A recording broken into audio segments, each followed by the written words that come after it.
Hello everybody, Conqueror09 here, and welcome to another Let's Replay Killer Instinct on the Game Boy. Yes, the original Game Boy. And this is a video I've always been, debating to myself whether I should do this video or not. But since I'm kind of taking a little break from videos for the time being and also working on small little other projects, I might as well do this video and get it out, because hey, at least you guys have something to watch and keep you entertained, and I'm still doing stuff, but just like doing small little projects. But anyway, Killer Instinct on Game Boy. I both like this port, but I also kind of hate it at the same time. It's kind of hard to explain.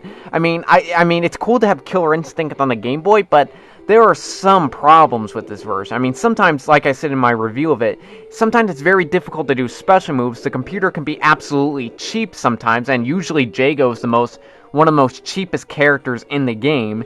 And like with here, I was trying to do Fulgor's No Mercy move, and it would just not want to work. And I was doing the combination right, but it was just not want to work. You have to stand in the exact right place to get the No Mercy move to work. It's a little bit annoying. But yes, this thing has some minor problems that really do need some fixing. And if Rare fixed them and tweaked them a bit, this would have been a really, really great, much better port of Killer Instinct to the Game Boy. But another thing that also totally ruined this version for me is not only were some things, messed up and were not working at all, but Sindar and Riptor are not in this version. And I actually do remember having this version of Killer Instinct sometime in my life when I was a little kid, but I ended up getting rid of it because I didn't really care for it. Now we got the No Mercy move. Boom! But anyway, I originally got this game, like, when I first got it as a kid. I remember getting it, like, at a GameStop, or as they were probably originally called, Funko Land back in the day. And I actually do remember actually playing Killer Instinct on the Game Boy once when me and my family were shopping at a Sam's Club once a long time ago. Yes, I actually do remember that.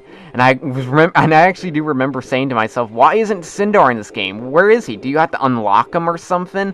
It was very, very strange to me, because he was a character I wanted to play as, and anyone who knows me with Killer Instinct knows that Sindar is one of my all-time favorite characters. Not only because is he one of the most easiest characters in Killer Instinct to play as, but I also find him to be a very, very interesting and cool character. And when they brought him back and for Killer Instinct Free, I think they made him a much more interesting and badass character. So let's just hope we see some more things with Sindar and Killer Instinct stuff, because I think the character needs a lot more stuff on him. I think the characters they should have left out of this version were Chief Thunder and TJ Combo. Now, I know some people are probably going to disagree with me on that, and that's totally fine, but I just think it would have been much better to have Sindar and Riptor in this version. Don't get me wrong, I like Thunder and TJ Combo. They're pretty cool characters, but I like Sindar and Riptor a lot more, and from what I've seen, Sindar and Riptor do have a much bigger fan following than Combo and Thunder. Now, I might be wrong about this, but from what I've seen, it looks like it's 100% true. They have a much bigger fan following. But hey, maybe this was also a sign that, of Rare telling us that these characters are not going to return for Killer Instinct 2. So maybe that was also it, but hey, I'm just guessing. And the funny thing, TJ Combo is one of the easiest characters to fight in this version. I mean, he's kind of easy. Where, unlike in the Super Nintendo version, he's a little bit cheap at times. Oh, here we got an Ultra Combo! Ultra Combo! I apologize, but I just had to do that. It's so fun to do that. Chief Thunder. It's funny they have Chief Thunder in this version, but like with Sindar and Riptor, he is not in Killer Instinct 2. So I find that a little bit weird. I actually don't know what else to say. But for some reason, when I was recording this footage, I was actually getting some combos down very, very well. I mean, I wasn't perfect at it, but I was getting some No Mercy moves down. And then, like you just said, I just did an Ultra Combo, and I'm going to be doing, like, 2 more of those, in this video, which is very surprising, because sometimes I'm not the best at doing Ultra Combos and stuff in this version, because you only have 2 buttons to work with, where on the arcade and Super Nintendo controls, there's 6 buttons. But for what they had to do, I think Rare did do at least a decent, okay job at porting Killer Instinct on Game Boy. They could have done a much better job by fixing some things. But it's...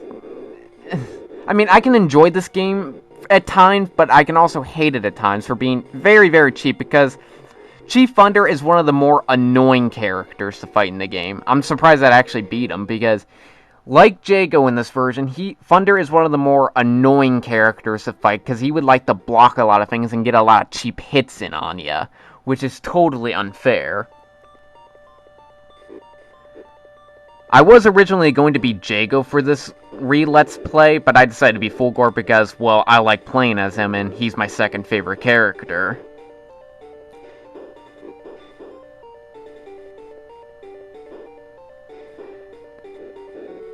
Now, sometimes Saberwolf can be a cheating character as well, but it just depends how high he is on the character select, on the character, whatever you call it, the tower or something. It just depends. Sometimes he'll be cheap, sometimes he's kind of like Idol, for example. Idol sometimes will be ridiculously easy in this version, and sometimes ridiculously hard. And for music, the 8-bit versions of the Killer Instinct music they put in here, it actually does sound pretty good for Game Boy standards. And the graphics for Game Boy are pretty darn good, well, if you have the screen on dark. Because if you have the screen on light, then the backgrounds don't look as good. But, like I said in my Killer Instinct Game Boy review, it's very understandable why they did that, because to make it much more easier to see the characters. But it is also nice to have an option, and most of the time I used to like to... getting tongue-tied! But most of the time I usually like to play the game on the dark screen so I can see more of the stage and admire it. And Spinal Stage does look a little bit different in the Game Boy version. It looks a little bit different. You have parts of the cast. Where have I seen, look at these little block brick things right here. I do not remember seeing those in either the arcade or SNES version, so it's probably something they made up for the Game Boy, but it does make it look like more of a castle, so that's good. So that's pretty interesting. Now, Spinal here, he can also be really, really cheap as well. He likes to block a lot of my moves, so I always like to wait until I always get the right chance to attack him. And whenever he jumps, I try to take the chance to hit him, because he loves to block a lot. And we got another Ultra Combo! Boom! Love Ultra Combos. Winner! Supreme victory! Hey, if the game's not gonna say it, I'm gonna say it. Fulgore Stage. I don't know, maybe it's just me, but I think Fulgore Stage looks a little bit weird looking on the Game Boy. There's parts of the stage where it looks like there's doors with, handlebars and stuff. It just looks a little bit weird, but hey, that's just probably how I'm seeing it. And it kind of looks okay. It still looks like Fulgore Stage. Now, Fulgore, surprisingly, is actually one of the easier characters I can fight in the Game Boy version, even though he's probably the cheapest to fight in the Super Nintendo and arcade version. But he usually has a routine. Whenever he, disappears and gets to another side of the screen, just try to wait in where he's going to teleport and then try to sweep him at the leg or something. Or whenever he's doing his charge move, block it and charge back at him when he can.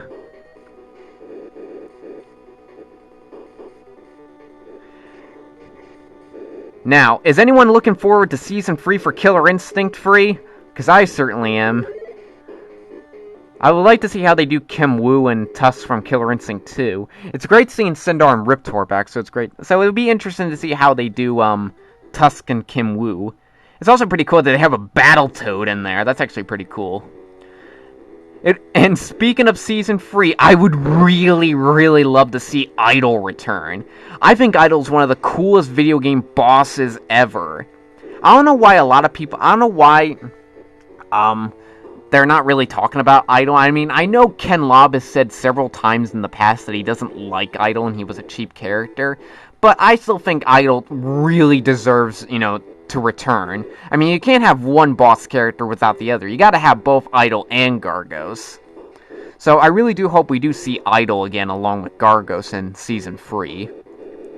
Because they would be really cool and interesting in how they redesign him and do things, and how flesh out more his story with Gargos and how they're mortal enemies, I think it'll be really, really damn interesting. That would just be awesome. So yeah, here's hoping to see Idol return in Season 3 of Killer Instinct 3. And surprisingly, I actually beat Idol on my very first try here. Usually I have a hard time fighting him at times, but this is actually my first time beating him, and he gets an Ultra Combo! That was probably like the first time in ever that I've ever give Idol an Ultra Combo in the Game Boy version. And oh, he's fallen into the lava pit! And I actually based my Idol lava death scene on this version of the stage fate of the lava pit. If you look at my picture and look at the Game Boy version of this Idol lava death, then you see what I mean. It looks really, really similar. I modeled it after it. So here's Fulgore's ending. Ultratech makes pretty much a lot of Fulgore since the first original Fulgore model was so successful, they made a whole bunch of Fulgores now, and now they can pretty much take over the world with the original Fulgore on display, with only their slaves able to see it. And Zero continues. That's how hardcore I am. Woo! And you get a cool 8-bit version of the victory credits theme. Anyway, I hope you enjoyed this little Let's Replay Killer Instinct on the Game Boy. Hope you guys enjoyed it. This is Conqueror09 signing out, and have a good day, everybody. Peace.